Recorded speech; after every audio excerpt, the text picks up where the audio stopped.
अस्सलाम वालेकुम नाज़रीन, उम्मीद है आप सब लोग खैरियत से होंगे। मैं हूं आपका मेज़बान आज़िब और आप सबको खुशामदीद। आज हमारे पास है Yamaha YBR 125G purplish blue 2021 model, और ये बाइक जो है मेरी ज़ाती अपनी बाइक है।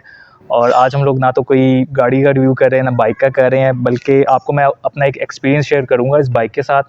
और वैसे आज एक मौसम काफ़ी अच्छा था, तो हम लोग जो है एक बाइक राइड पे निकले थे, तो मैंने सोचा आपके साथ थोड़ा सा एक जो है वीडियो बना लेते हैं और आपके साथ थोड़ा सा अपना इस बाइक के साथ एक्सपीरियंस जो है वो ओवरऑल मैं शेयर कर देता हूँ। सो बाकी अच्छे मौसम में बाइक राइडिंग का भी एक अपना जो है मज़ा होता है। सो ये बाइक जो है 2021 मॉडल है और मैंने ये ब्रांड न्यू बाइक परचेज़ की थी। और वैसे अगर आपने इस बाइक की, मैं ज़्यादा इन डेप्थ जो है इसके अंदर मैं डिटेल्स वगैरह पे नहीं जाऊँगा, क्योंकि ऑलरेडी इस बाइक का एक मैं कंपैरिजन वीडियो भी कर चुका हूँ होंडा CB 125F के साथ। तो उसका मैं जो लिंक होगा वो आई बटन में शेयर कर दूंगा और नीचे डिस्क्रिप्शन में भी कर दूंगा, तो आप वहाँ से जाके भी इस बाइक के भी और साथ इसके जो होंडा CB 125 है दोनों का कंपैरिजन भी देख सकते हैं, और इसकी मज़ीद जो भी इन डेप्थ डिटेल्स है वो भी आप देख सकते हैं। सो ये बाइक जो है मैंने 2021 में परचेज़ की थी, और उस टाइम पे ये बाइक जो है मुझे कॉस्ट की थी तकरीबन 1,98,000 की, और तकरीबन रजिस्ट्रेशन जो है वो 6,000 की मुझे कॉस्ट की थी, और ये तकरीबन टोटल मुझे 2,04,000 की कॉस्ट की थी। सो अगर आप अभी देखते हैं 2023 के अंदर, तो इस बाइक की जो इस टाइम प्राइस है वो तकरीबन 4,35,40,000 प्लस पे जा चुकी हुई है। आई एम नॉट कंफर्म, लेकिन आप तकरीबन आपको 4.5 लाख के अराउंड आपकी बाइक जो कॉस्ट करती है। और जिस टाइम पे मैंने ये बाइक परचेज़ की थी उस टाइम पे इसका ये जो पर्पलिश ब्लू है ये एक लिमिटेड कलर उस टाइम पे ऑफ़र होता था। और मुझे याद है जब मैंने ये परचेज़ की थी तो काफ़ी ज़्यादा सर्च कर रहे थे मुझे, क्योंकि ब्लैक में चाहिए थी। और उस टाइम पे ब्लैक में जो बाइक आपको अवेलेबल थी वो आपको या तो प्री बुकिंग या प्री ऑर्डर करवाना पड़ता था, उसके कुछ एक्स्ट्रा चार्जेस पे करने पड़ते थे, और उसकी कोई गारंटी नहीं होती थी कि आपको बाइक जो टाइमली मिल जाएगी या मिलेगी भी या नहीं। सो उसके बाद दूसरी ऑप्शन थी मेरे पास ये वाली बाइक, और ये भी उस टाइम जब मैंने परचेज़ की सिर्फ ये एक ही पीस पड़ा हुआ था जिनसे मैंने परचेज़ की है उनके पास। एक ये था और एक रेड कलर था। रेड कलर मुझे पर्सनली इतना कोई पसंद नहीं था ख़ास, तो इस वजह से मैंने जो है इस बाइक को, इस कलर को प्रेफर किया। वैसे जो है YBR 2015 से पाकिस्तान के अंदर ये बाइक आती रही है, और इसके पहले जो हैं आपको इसके जापानीज़ मॉडल इसके जो डायरेक्ट यहाँ पे इंपोर्ट होते थे वो आपको मिलते रहे हैं।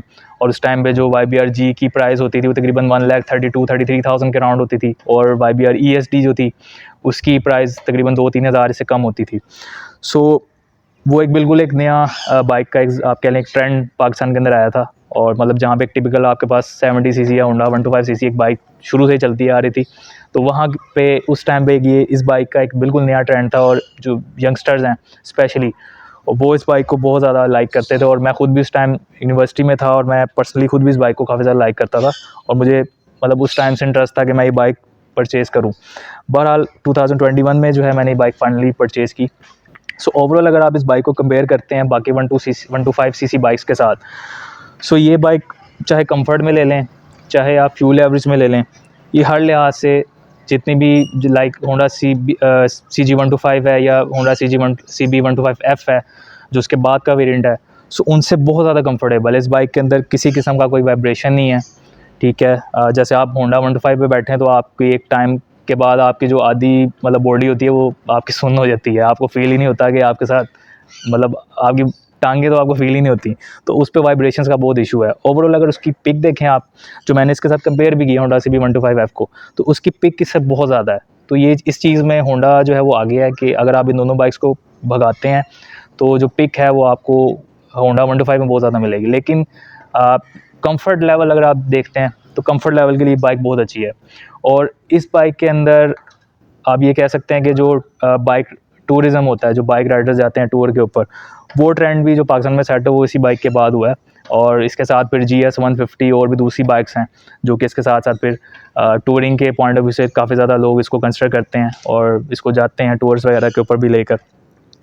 सो ये अभी जो ये बाइक मैंने चलाई है, वैसे ये चलाई मैंने बिल्कुल भी नहीं है, ज़्यादातर ये खड़ी रही है, लेकिन बहुत कम चलाई है। लेकिन अभी तक जो चल चुकी है तकरीबन ये बाइक जो है 1600 तकरीबन 1600 प्लस अभी तक ये टोटल चली है। अभी इसकी फ़र्स्ट ट्यूनिंग 1000 के बाद हुई है, और मज़ीद आगे मैंने अभी इसको ट्यूनिंग के बाद 633 किलोमीटर और चलाया, तो ये 1633 अभी तक चल चुकी है टोटल। अब इतनी बाइक चलाने में मतलब इंटरसिटी तो मैं इसको ज़्यादा यूज़ नहीं करता, अगर कभी मैंने चलाई भी है तो लॉन्ग ट्रैवल्स वगैरह भी चलाई है, और उस पर वाकई ही इस बाइक को चलाने का बहुत मज़ा आता है। मेरे ख्याल से ये बाइक जो है इंटरसिटी के लिए है भी नहीं, अगर आप इसको चलाते हैं, लेते हैं, परचेज़ करते हैं तो ये लॉन्ग ट्रैवल्स के लिए बहुत ज़बरदस्त है। अब रह गई इस बाइक की प्राइस की बात। तो अब क्योंकि मैंने जब ये बाइक परचेज़ की, मुझे अभी तक याद है कि एक रात पहले इस बाइक की जो प्राइस थी तकरीबन 193-194 के अराउंड थी। और जब मैंने इसको डिसीजन लिया कि मुझे परचेज़ करनी है, नेक्स्ट डे मुझे मॉर्निंग में जाना था और इस बाइक का एक नया जो है प्राइस लिस्ट आ गई हुई थी और उसमें ये 198 के अराउंड हो गई हुई थी। मेरे ख्याल से 193 थी, और जब मैं नेक्स्ट मॉर्निंग इस बाइक को परचेज़ करने गया तो 198 पे इसकी प्राइस थी। तो उस टाइम पर मेरे पास हेलमेट के जो पैसे थे वो भी मुझे ऐड करने पर बाइक को मुझे परचेज़ करना पड़ा। तो फिर उसके बाद काफ़ी टाइम के बाद फिर मुझे हेलमेट जो है इसका फिर बजट बनाया, फिर हेलमेट परचेज़ किया। सो अभी अगर आप इस टाइम पे देखते हैं, जैसे अब फ्यूल की प्राइसेस हैं, अभी इस टाइम जो करंटली प्राइस है 331.38 पर लीटर प्राइस आ रही है। अब अगर आप फ्यूल प्राइसेस देखते हैं तो यहाँ पे, और अगर आप बाइक्स पे आते हैं तो जैसे CD70 है वो भी मेरे ख्याल से कोई 1,50,000 प्लस जा रही है।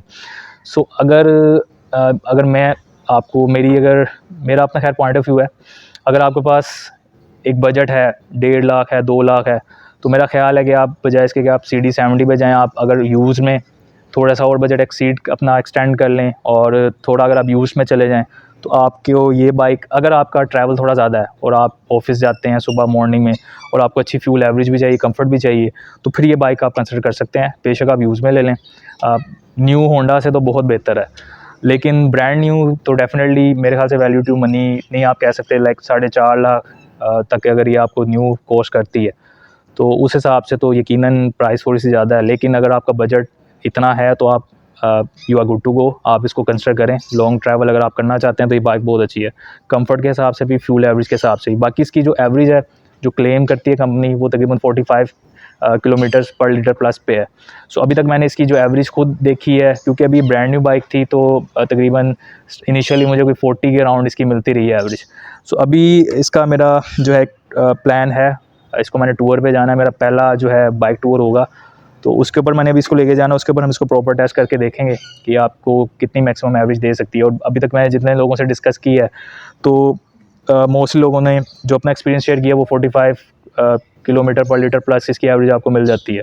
सो अगर आपको इतनी एवरेज मिल रही है तो मेरे ख्याल से CD70 से ये काफ़ी हद तक बेहतर है फिर भी। तो CD70 मतलब मुझे खैर समझ नहीं आती 1.5 लाख में आपको CD70 जो है मिलती है। तो खैर सो ये मेरा ओवरऑल अभी आपके साथ एक टोटल एक्सपीरियंस था जो मैं आपके साथ शेयर करना चाह रहा था।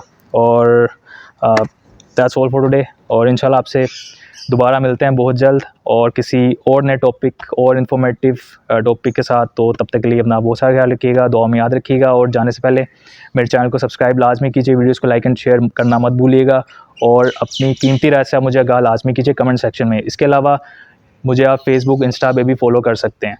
सो दैट्स ऑल फॉर टुडे, इंशाल्लाह will see you in the next video. Till then take care, अल्लाह हाफिज़।